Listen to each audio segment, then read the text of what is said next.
Garode, Maya and Nicky are still with us. Now, you know the way sometimes you just want to get away from it all. Take some time out. Find yourself. A bit like my new friend, Bronx here. Yeah, this is Bronx.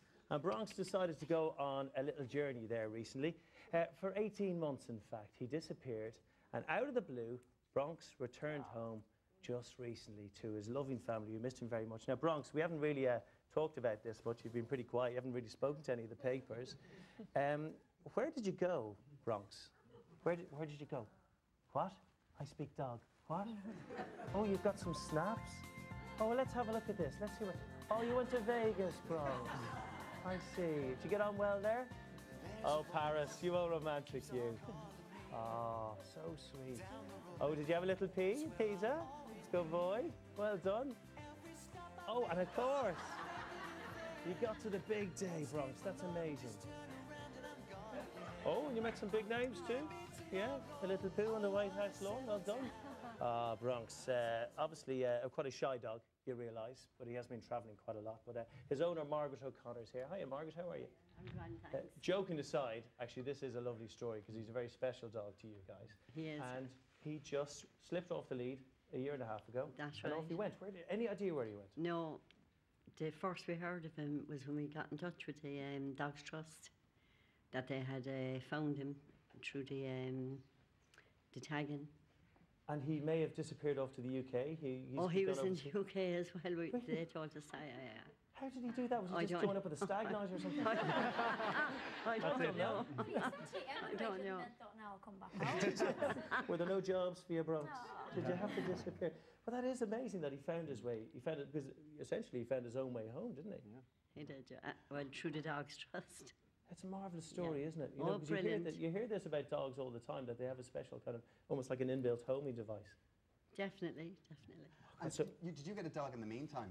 Did you have another dog? Like, was there a bit of a story when you came home? Yeah, he's been moved on. Oh, really? Oh. She has him now. Found another dog in his bed. Oh, yeah. The Bronx walk in and go, who them?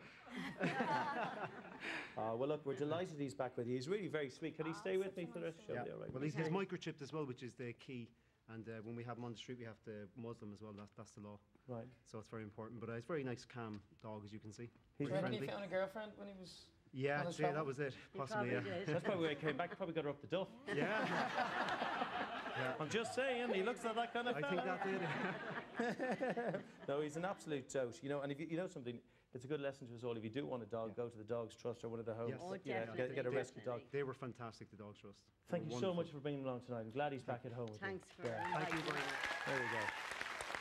Do you have a dog? I do, yeah. I have a Labrador called Keno, after Roy Keane. He was my hero, so Keno's been in our house as long as we've been there. He's been there from the beginning, so he's a lovely dog. I want to talk about some of your phobias. Obviously not dogs, but we share a phobia. It's a really weird one. Are you ready for this one? Do you know this, fans? Do you know he's got a fear of people touching his belly button? Oh. I wouldn't say a feer of people touching it, but I have a weird feeling when you touch it. Not when you touch it. That's called love. Don't fight it. It's I don't know how to explain it. You know if you touch it, it's like you feel it in your toes or something. I can't bear it. I can't bear it myself. I mean, what would happen now if Maya was to touch your belly button? Just get your into the skin. Would through the screen actually. Into the skin. So you get it right in there. What? Do you think it's just a little infection or something? Is it an infection? A little infection or something like that. Maybe do I have an infection? That would be it, like. It's all getting way too personal. But how did you discover that? Did your wife stick a finger in there one day and you nearly broke her jaw? I don't know how. I can't actually remember, but I always remember not liking anybody's finger, even my own finger, in my belly button. It's getting too weird. This is getting too weird. Have you guys heard the story of the man in America who deposited a junk mail check for more than $95,000? The bank cleared the check unbelievably, despite the fact it had non-negotiable written on it, and it was clearly a junk mail check. Well, he's here tonight, Patrick Coombs. Patrick, you're very welcome. Good to have you here. Thanks. Thanks, Craig. It's an amazing story. And I know I've given you the short version over there, but that's essentially it. It was a bit of junk mail. You put it in just for the laugh. Next thing, the bank cleared it. But there was an incredible moment when you had to go and work out the law and to see whether you're actually allowed to do this. And I think it was a 9-point kind of legal thing, jargon you had to rummage through. And there was a lovely moment on point 9. Tell us about it. Yeah, so, you know, most people think, oh, well, you got this money by mistake, which was the first thing. But then the second thing is this branch manager said, no, it's legally yours. So I went to check on it myself in the law library. And I end up finding out that the check was accidentally real, $95,000 check. They had over-designed it, right? They had over-designed it. So I just cashed it. But I got to tell you, in one of the most brilliant moments of the whole thing going down is I've just found out that the money's all legally mine. So the first person I go home to call is my mother. Because we were really poor growing up, and this is like 2 generations of total income for us, right? It's gonna change everything. So I tell my mother verbatim goes, oh son, for $95,000, they'll kill you. She meant it. I'm like, oh my God, my mom bakes it Anglo-Irish. Like, well, so it just brought out all these crazy people, and it's why it's a show, you know? It's a brilliant story. The whole story is a brilliant story, and it's brilliantly told, and you will be telling that story in the Olympia from tomorrow night for a week. Did you keep the money, or do you have to go and see your show to find out? I would really be cheating you out of perhaps the most outrageously funny story you've ever heard in your life. If I told you the end, but I can tell you this about the end. That the last 2 minutes of the show, when you find out what happened in the end, tends to be everybody's favorite. It gets so insanely crazy. And every single word is the truth. Well, get to the Olympia, go and see it. Patrick, thanks for coming along tonight. Thanks. We've got to say a quick hello to Chris and Bodo. Where are Chris and Bodo? Hey, guys, because Bodo is off to represent Ireland in the World Flair Championships, which is basically spinning kind of cocktail glass and all that kind of lot. Chris, you've been there already. You excited about that? Yeah, very actually. What do you have to do?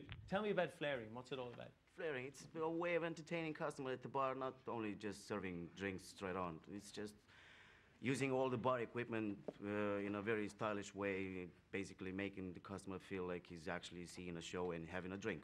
Can you do that for us now? Can we have it on the show tonight? Nicky, I'm thinking, you know, once the band's finally broken up, we may have a little job for you here. Yep, I'm ready to go. Okay, well, look, that's basically all we have time for tonight. If you want to be here to join us in the studio for any of the shows, just email us at cdlive@rte.ie. A big thanks to Garode, to Maya, to Nicky, and to Bronx. Now, up you get, Nicky. Up you get. There you go, Bronx. Off you go. Now, right, go up you go. Right, we're going to have a little... Bronx is staying with us.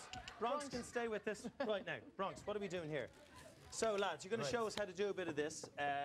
Show us some tricks. Do a little bit of flicky. Yeah. He's okay. Bronx is with us. He's been to lots of bars before. I know how you lost him now. Okay, lads, show us some flicky stuff before we go. So basically, it's spinning a ball while making a drink. Yes! Yes. Right. Like that. Yeah, flick it. Nice. Guys, come on. Hey, Nicky, think you can handle that, do you? Oh, yeah, easy. Well, you know something? I've seen something that you might be able to handle. Have a quick look at this.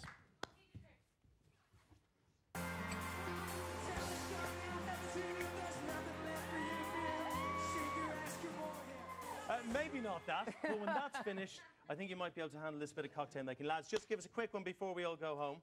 This is the trick that we're going to try and do. You impress the ladies, you know, at the bar. Right, lads, let's give it a go, okay? So basically, it's making three drinks all at once. Nick is going to give it a shot here. You say when? You doing it as well, Craig? No, I'll do it. I'll just make my own cocktail here. You just work away there. I'll just shake one up. Okay. I'll just shake one up. Don't let me put you off, though, Nicky.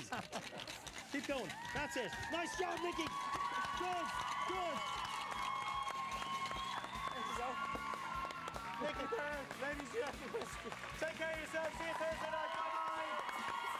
You gotta give it a bit of... Do a bit more. Look it.